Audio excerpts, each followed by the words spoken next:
मैं आपका सेवक और आप प्रभु हमारे स्वामी। मैं आपका सेवक हूं और आप स्वामी हैं। अच्छा, सेवक का काम क्या होता है? सेवा करना। तो क्या भगवान लड्डू गोपाल जी को कपड़ा पहनाना ही सेवा है? क्या मंदिर में झाड़ू पोंछा लगाना ही सेवा है? क्या अयोध्या काशी वृंदावन में भंडारा करा देना ही सेवा है? नहीं, एक गरीब से गरीब व्यक्ति के भीतर परमात्मा का दर्शन करके उसको प्रसन्न रख देना, यह भी भगवान की किसी सेवा से कम नहीं हुआ करता है। प्यारे बोले सच्चिदानंद भगवान की जय। रुक्मिणी जी से कहा कि रुक्मिणी जी, इन्हीं सब बातों का तो इतना प्रभाव है कि मैं तुमसे इतना प्रेम करता हूं। रुक्मिणी ने कहा, सच बताऊं प्रभु, जब आपने मुझसे परिहास किया तो मैं समझ गई कि मुझ में अभिमान आ गया और इसी नाते भगवान मेरी परीक्षा ले रहे हैं। बोली सच्चिदानंद भगवान की जय। लेकिन प्रभु एक बात बता दो, अब मेरे जीवन में कोई अभिमान नहीं है, अब मेरे जीवन में नम्रता आ गई है, अब मैं अभिमान निर्मूल हो गई हूँ। और सही बात तो ये है कि मैं आपकी योगी हूं नहीं, मैं रानी नहीं हूं, मैं तो दासी हूं। और दासी का कभी ये स्वभाव नहीं होना चाहिए कि वह राजा से तू तकार करके बात करे। बोली सच्चिदानंद भगवान की जय। तो हम सब कौन हैं? हम सब परमात्मा के दास हैं और परमात्मा सबके भीतर विराजमान है। तो जो परमात्मा सबके भीतर विराजमान है, उस परमात्मा के दास होकर के हम किसी को उदास कैसे कर सकते हैं? ईमानदारी से बताइए।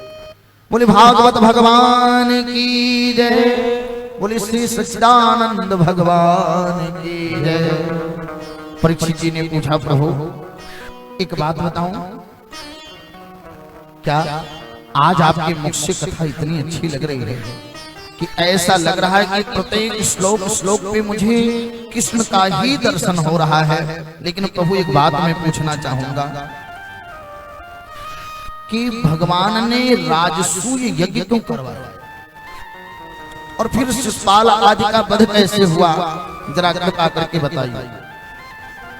तो कहते हैं कि एक बार की बात, जब भगवान के 16,108 विवाह हो गए तो नारद जी के मन में आया कि चलो चल करके हम दर्शन कर आवे कि भगवान रहते कैसे हैं। अच्छा, आपने देखा होगा कि दुनिया के लोग अपने सुख से सुखी नहीं और अपने दुख से दुखी नहीं है। आजकल लोग सुखी कहाँ है पता है?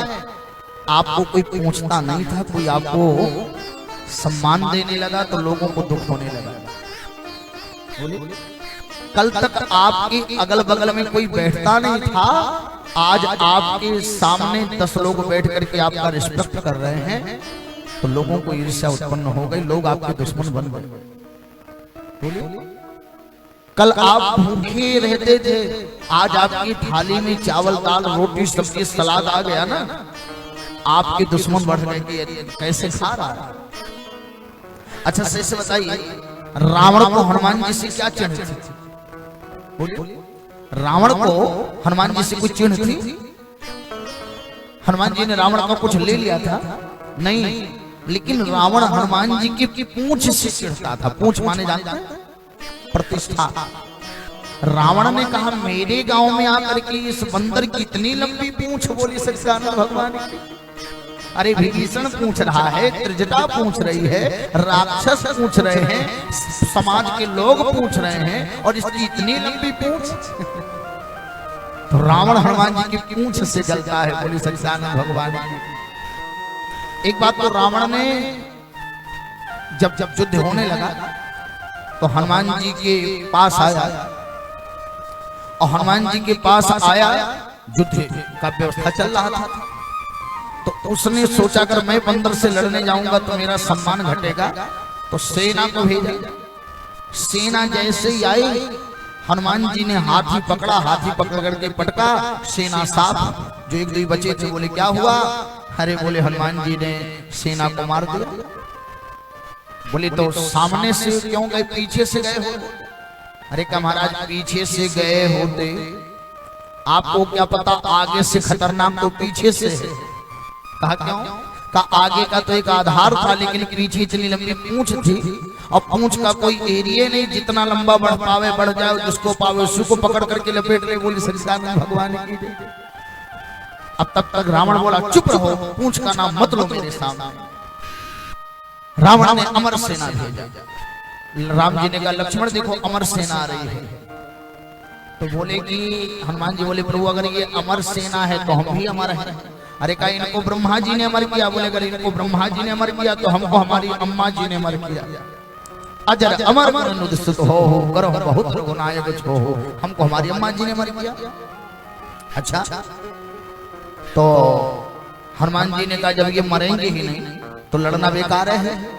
बस हनुमान जी ने उनको पूंछ में लपेटा और पूंछ पे लपेट करके मंगल ग्रह पर ले जाकर के छोड़ दिया। बोले सच्चिदानंद भगवान की जय। कहा तुम अमर हो, अमर बने रहो, धरती पर मत आना।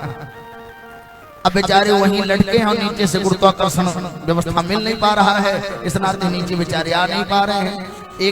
एक राक्षस बचा। रावण से पूछा, रावण ने पूछा क्या हुआ? बोले हनुमान जी ने सारे राक्षसों को उठा करके फेंक दिया। कहाँ? बोले ऊपर। बोले कैसे?